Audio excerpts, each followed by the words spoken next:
my channel. So today I'm going to be doing a review I've been wanting to do for a while, but I never got around to it, so finally got to sit down, and it's gonna be a review on the new NYX Can't Stop Won't Stop Full Coverage Foundation.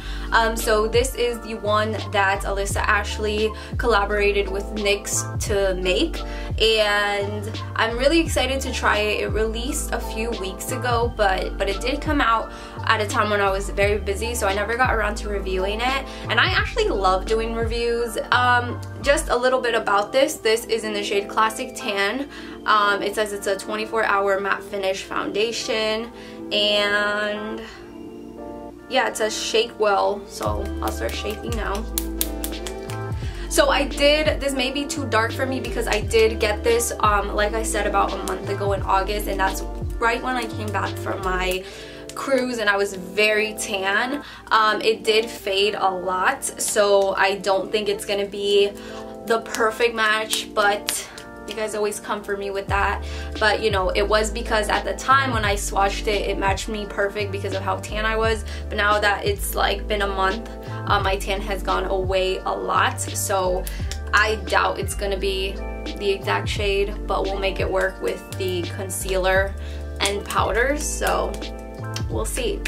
So I'm going to use half of my face with the sponge and the other half with the brush, just to see which I prefer, or which looks better. And then I'm using this sponge. This is the Sonia Kashuk beauty sponge. It's around $7. It works really well. I've been loving it with my foundation, so it shouldn't, if that foundation is good, it should not be any different.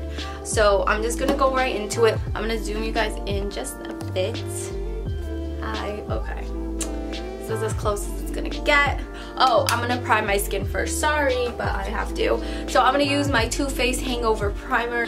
This is, from what I have heard, this is a very matte foundation, and I am normal to dry. Like, I can get oily, but I heard this is very, very matte, and I can't. Like, the Fenty Beauty foundation is one of my least favorite foundations in the market, and I can't. So I have to take like a hydrating primer to make it work, even in the slightest, and it still doesn't work. So since this one is very matte, I'm gonna take a hydrating primer. And I did do my skincare routine, which is very like hydrated and moisturized, and that's my daily routine. But to have that extra glow, I'm just going in with this primer. I know that this foundation did release with like a Can't Stop Won't Stop matte primer, but I am not that oily to be doing all that, so I did not pick that up. So I'm just gonna take one pump of this, probably a pump and a half.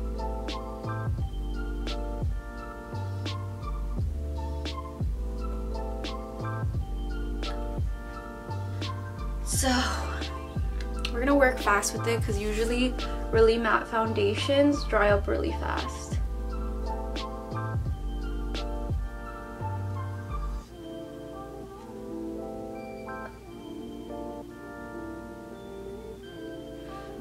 So this is just a tad bit too dark, but not actually as dark as I thought it would be. So we'll make it work. We always make it work. The first impression on this is that it instantly covered any sort of acne scars, redness that I had. I did not color correct, which I usually do in this area, because if you guys are familiar with my channel, you know that I have just redness over here because I tend to like pick at my like breakouts, which is terrible. But yeah, it does get very red here, and I usually have to color correct, but with this it instantly covered it. Nothing is peeking through, and I don't know if it's just the primer with this foundation, but it's very seamless. Like, there's no patchiness or anything. It's not cakey at all. It looks very flawless, like airbrushed. But before I give any more review, I want to do my whole face, and I'll give it after. But so far I really like it with this beauty sponge.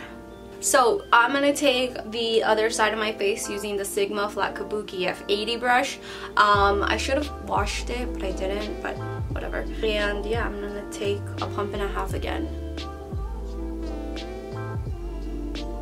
And I do have like really bad redness right there. You see the redness here? So we'll see if it covers it up with the brush.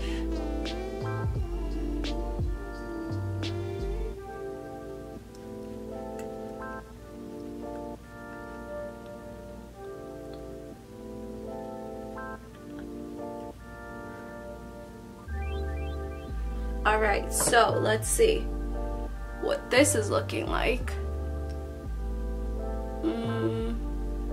Yeah, they kind of look the same. It's not a big difference between the brush side and the beauty sponge side. I will say that this side I did with my beauty sponge, it dried up and definitely matte. I mean, you can still see some glow there because you know my skincare routine is popping, but it definitely looks like a powder after it sets, but we'll see. So I'm gonna finish my forehead and I will be right back. Okay guys, so off the bat, I do actually prefer the Beauty Blender side. It's just, I don't know, it shears it out a little. It's very full coverage, like I said, and it shears it out, makes it look a little more silky with the beauty sponge, but it's not that major of a difference. It's just this side still looks really good. I just like the way the texture of my skin looks on this one, if that makes any sense. Up close, like I said, it looks very flawless and I really like it so far. So far it's not too bad. I wish I would have just got one shade lighter, but it's still not too bad. I'm gonna do the rest of my face off camera. I'll list everything down below, but yeah, I will be right back and I'll let you guys know how I feel about it. Okay guys, so I am back. I did my whole face off camera. So it looks really good. Up close, it doesn't look cakey or anything. I just have to shave my mustache because it's emphasizing it. I don't know if you guys know, but I did get this new camera. This is the Rebel, what is it? T6i, and this one, in comparison to my Sony a5100 one, this one actually doesn't blur out my skin. If you guys look at my old videos, you'll see that it kind of smooths out my skin, the old camera I was using. This one doesn't. So back then, using that camera and doing reviews, it was kind of hard to show you guys like what I was talking about, like if anything was peeking through or if I had texture, because it would always make my skin look nice, that camera. The thing I love about this one is that it doesn't. This is literally what I look like in person. You can see. So I will zoom you guys in actually. So, oh, hello. It's very close. So let me move my hair out the way. Okay. So as you can see, you can still obviously see my texture, but it doesn't look cakey at all. It looks very smooth. I just feel you have to take specific steps to get it to look like this because it is very, very matte, but I love how it doesn't, even though it's matte, it doesn't look cakey. So as you saw, it looks really nice, but it is very matte. Guys, if you guys have dry skin, I would either moisturize the hell out of your skin, use a hydrating primer on top of it, and then use like pounds of setting spray over it just for you to not. But honestly, if you have dry skin, I would stay away from this foundation. My skin's fairly normal. It just feels more dry than oily, but it's not like extremely dry, so I can make it work. But if you're really dry, I feel like it's gonna be a no-go for you guys no matter what you do. I have a very intensive skincare routine that makes my skin look so glowy. I used a hydrating primer and it still feels a little matte and it still looks a little matte. So if you're very dry, I can only imagine how you know, emphasized that will be. So I would just stay away from it. Now if you're more normal to oily, I feel like this is your new best friend. This foundation does remind me of the L'Oreal Pro Matte foundation, which is my all-time favorite foundation. If you guys didn't know, that is my go-to. I love it so much, and this one reminds me a lot of it, like the consistency and how it feels and how it blends out. So we will see how this wears throughout the day. I will come back in like, what time is it? So it's 12:43 if you guys can see or not.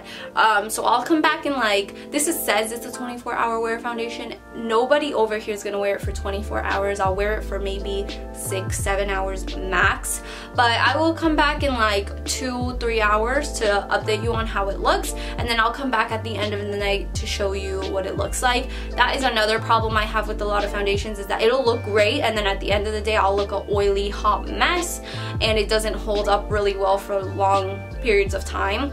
So we'll see. So far I really like it because it reminds me a lot of the L'Oreal Pro Matte. So I will see you guys in a couple hours. So I'm so sorry guys, yesterday whenever I filmed, I went to happy hour and I actually didn't do like an update because it was just, y'all know happy hour is, you know, you can't film or really anything. So when I came home I completely like knocked out, so I did not do an update on the foundation. But for just to let you guys know, just looking at it, I'm using the foundation again right now, and I'm like low-key obsessed with it. It makes me look really nice, like I really like it. But after wearing it for about 7 or 8 hours, I did notice that it did get oily over here in this area and right here. Yeah, it did look oily, but not to the extent that it was like looking crazy or anything. It looked very like luminous, like a luminous foundation, but not like I was just drowning in oil, and I didn't touch up or anything, and it was just in this area and right here. But for the most part I actually really liked it. I feel like if I just touched up those areas I would be good, and I'm so happy that this foundation has a ton of shade ranges, and it varies. So thank you Alissa Ashley for creating or helping create a very bomb foundation. I'm so excited about it, and I'm gonna just continue to use it until I find my next favorite foundation. So yeah, that's pretty much it for today's video. Thank you guys so much for tuning in, and I'll catch you guys next time.